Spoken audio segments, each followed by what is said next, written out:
യാത്ര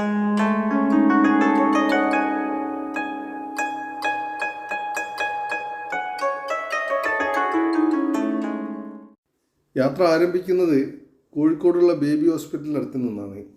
പല സ്ഥലങ്ങളിൽ നിന്നാണ് ആളുകളെ കൂട്ടി വന്ന് ഇവിടെ നിന്നാണ് സ്റ്റാർട്ട് ചെയ്യുന്നത്. ഞാൻ ഉൾപ്പെടെ 36 പേരാണ് ഇന്ന് യാത്രാ സംഘത്തിലുള്ളത്. അപ്പോൾ രാവിലെ തന്നെ ഫുഡൊക്കെ അറേഞ്ച് ചെയ്യണം. അതിനാണ് ഈ ബേബി ഹോസ്പിറ്റലിൻ്റെ അടുത്തുള്ള ഹോട്ടലിൽ എത്തി. വൈറ്റ് റെസ്റ്റോറൻറ്റ് എന്ന പേര്. നമ്മൾ രാത്രി വരെയുള്ള ഫുഡാണ് ഇവിടെ നിന്ന് ലോഡ് ചെയ്ത് പോകുന്നത്. കൂടാതെ സ്നാക്സ് ഉണ്ട്, ഫ്രൂട്ട്സ് ഉണ്ട്, ബിരിയാണിച്ചും പോകുന്നുണ്ടല്ലേ. അതെ, എല്ലാമായിട്ട് ഉള്ളൊരു എല്ലാ സൗകര്യങ്ങളും ഏർപ്പെടുത്തിയിട്ടുള്ളൊരു യാത്രയാണ്. പോകുന്ന സ്ഥലം പറഞ്ഞില്ലല്ലോ, വയനാട്ടിലേക്ക് തന്നെ. ചുരം കയറുക, രാത്രി തിരിച്ചു വരാം. എന്നാൽ പിന്നെ ഈ ഹോട്ടലിൽ തന്നെ ചായ കുടിക്കാമല്ലോ, വൈറ്റ് റെസ്റ്റോറൻറ്റ്. അപ്പോൾ എല്ലാവരും ബസ്സിൽ നിന്നിറങ്ങി ഹോട്ടലിലേക്ക് കയറി ഒരു ചായയും പിന്നെ നമ്മൾ കൊണ്ടുവന്ന സ്നാക്സ് ഉണ്ടല്ലോ, അതും കഴിഞ്ഞിട്ടാണ് യാത്ര പുറപ്പെടുന്നത്.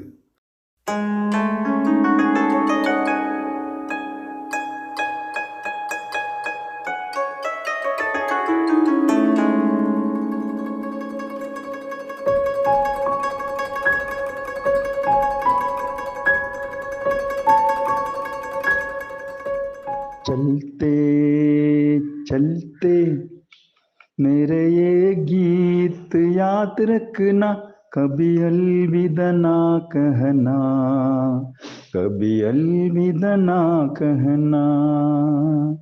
चलते चलते मेरे ये गीत याद रखना, कभी अलविदा ना कहना, कभी अलविदा ना कहना.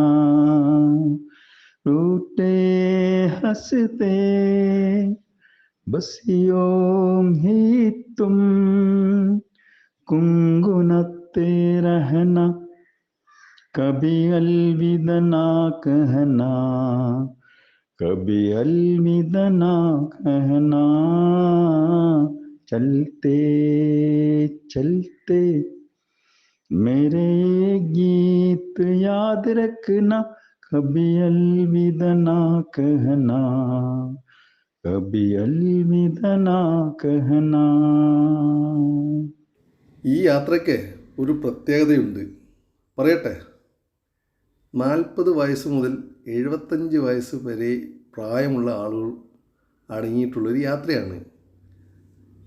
ഈ അടുത്ത കാലത്ത് പരിചയപ്പെട്ട പല സ്ഥലങ്ങളിലുള്ള ആളുകളുടെ ഒരു സംഗമം.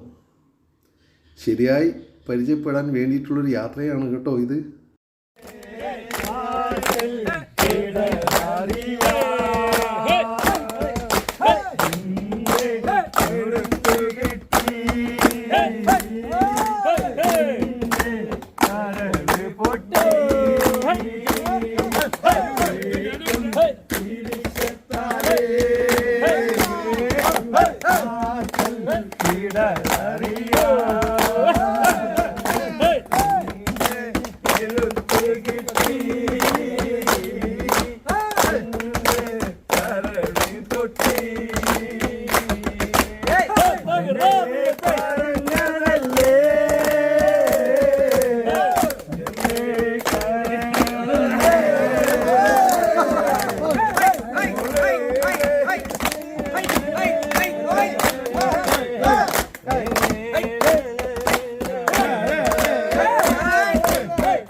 मेरे सपनों की रानी कब आएगी तू, आए रुक मस्तानी कब आएगी तू, बीत जाए जिंदगानी कब आएगी तू, चलिया तू चलिया. मेरे सपनों की रानी कब आएगी तू, आए रुक मस्तानी कब आएगी तू, बीत जाए जिंदगानी कब आएगी तू, चलिया तू. ഈ യാത്രയിലെ മറ്റൊരു പ്രത്യേകതയാണ് ഈ 36 പേരും പരിചയപ്പെടുക. പ്രത്യേകത എന്താണെന്ന് വെച്ചാൽ ജനനം മുതൽ നാം ഇപ്പോൾ എത്തി നിൽക്കുന്ന സമയം വരെയുള്ള എല്ലാം തുറന്നു പറയൽ. അതാണ് ഇപ്പോൾ നടന്നുകൊണ്ടിരിക്കുന്നത്. പക്ഷേ അത് വല്ലാത്തൊരു ടാസ്കായിപ്പോയി. ബസ് നല്ല സ്പീഡിലാണ് പോകുന്നത്. അതൊന്നും ഇതിൻ്റെ ഉള്ളിലുള്ള ആളുകൾ നമ്മൾ അറിയുന്നില്ല. കാരണം എന്താ? പാട്ട്, പരിചയപ്പെടുത്തൽ, ഒന്നും പറയണ്ട. ചില ആളുകൾക്കൊരു താല്പര്യം, പോകുന്ന വഴിയല്ലേ നോളജ് സിറ്റി ഒന്ന് സന്ദർശിക്കണമെന്ന്. ഒരു കുഴപ്പമില്ല, പോയി കളയാം, കണ്ടിരിക്കണമല്ലോ. ഈ വീഡിയോയിലെ നോളജ് സിറ്റി ഞാൻ ഈ എപ്പിസോഡിൽ കാണിക്കുന്നില്ല. അത് സെപ്പറേറ്റ് ആയിട്ടൊരു എപ്പിസോഡായിട്ട് ഉടൻ വരുന്നതാണ്. ശരിയായ രീതിയിൽ ശരിക്കും കാണേണ്ട ഒരു സ്ഥലം തന്നെയാണ്. അപ്പോൾ അതുകൊണ്ട് തന്നെ ഒന്ന് കണ്ണോടിച്ച് പോകുന്നേ, അത്രേ ഉള്ളൂ.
രസകരമായ ഒരുപാട് കാര്യങ്ങൾ